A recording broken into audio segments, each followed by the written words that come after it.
Hoje nós vamos falar acerca da Santa Ceia. Isso mesmo.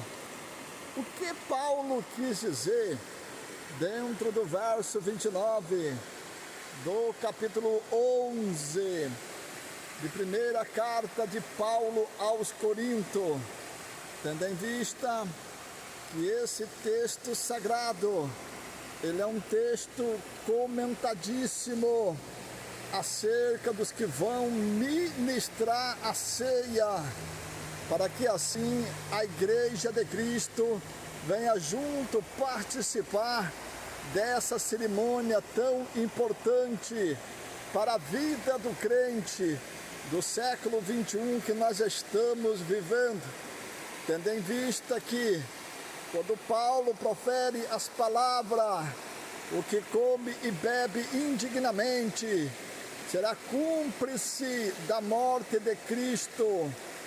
Mas se você, eu, nós voltarmos para o verso 28 do mesmo capítulo 11 da primeira carta de Paulo aos Coríntios, você vai ver Paulo citando ao homem e não à mulher.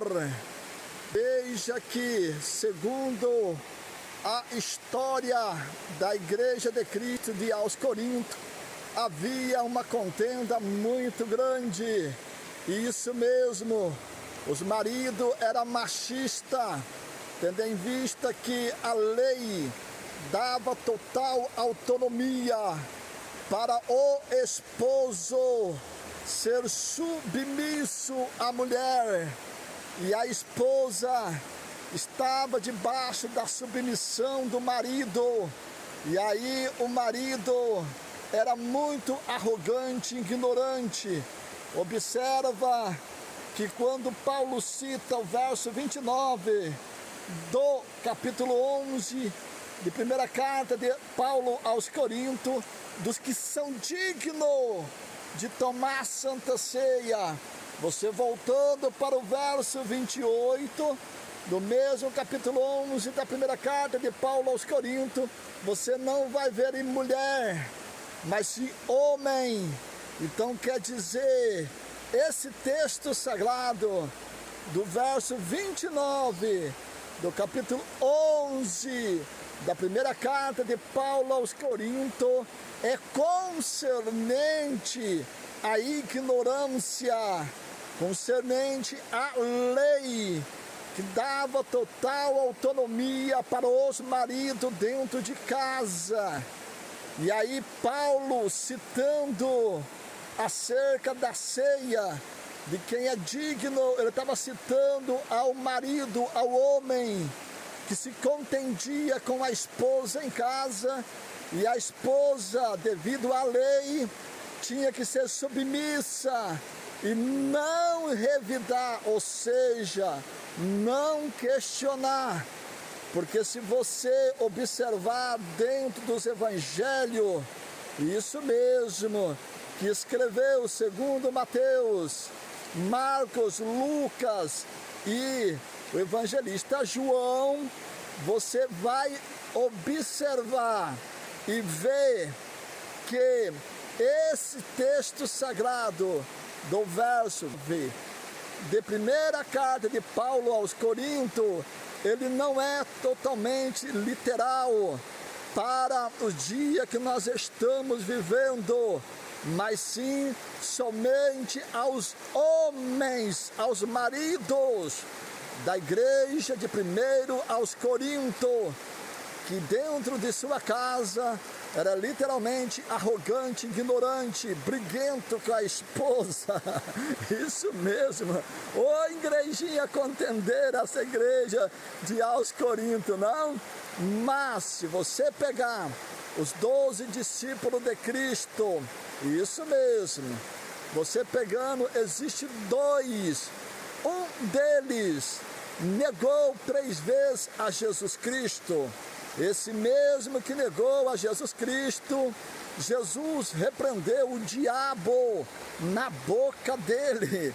Esse mesmo que Jesus repreendeu o diabo na boca dele, Jesus rogou a Deus para que a sua fé não desfalecesse, porque ele não era convertido. Esse mesmo Jesus não negou a ceia para ele. Jesus Cristo não citou o que Paulo citou do verso 29, do capítulo 11 de 1 aos Coríntios. Outro discípulo escolhido por Cristo, ladrão. Além de ser ladrão, ele era o que? Assassino, que a qual era o que entregaria Jesus Cristo para ser morto. E Jesus não negou a Santa Ceia para ele. Jesus não citou o verso 29 do capítulo 11 de 1 aos Coríntios que Paulo falou. E isso mostra a Bíblia Sagrada que só houve um homem que foi digno de tomar a Santa Ceia. Quem é ele? O próprio Jesus Cristo, que nunca houve engano em sua boca. Ele nunca pecou e jamais pecará. E nós não somos dignos de tomar a Santa Ceia, nem tampouco quem ministra, e nem tampouco quem está no auditório que vai participar da Santa Ceia.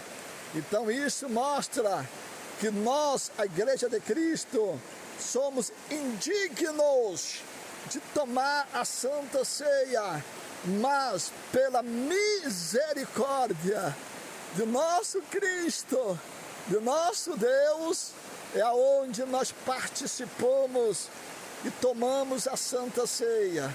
Então eu trago a você esse texto sagrado, iluminando a sua mente, o seu coração, a questão do capítulo 11, verso 29, da primeira carta de Paulo aos Coríntios. Não é para a era que nós estamos vivendo, não, mas era somente para os maridos, que dentro de casa era muito arrogante com as esposas, e aí e ali tocava na Santa Ceia. E Paulo, a qual no verso 28, do mesmo capítulo 11 de 1 aos Coríntios, ele vai citar o homem e não cita a mulher. Veja que é fácil nós entender e compreender que somos indignos, tanto que ministra a ceia, o tanto quem vai distribuí-la e tanto quem vai pegar ela. Isso mostra a imperfeição de nós seres humanos, mas existe um perfeito, só foi ele e sempre será quem? Jesus Cristo, o Filho de Deus.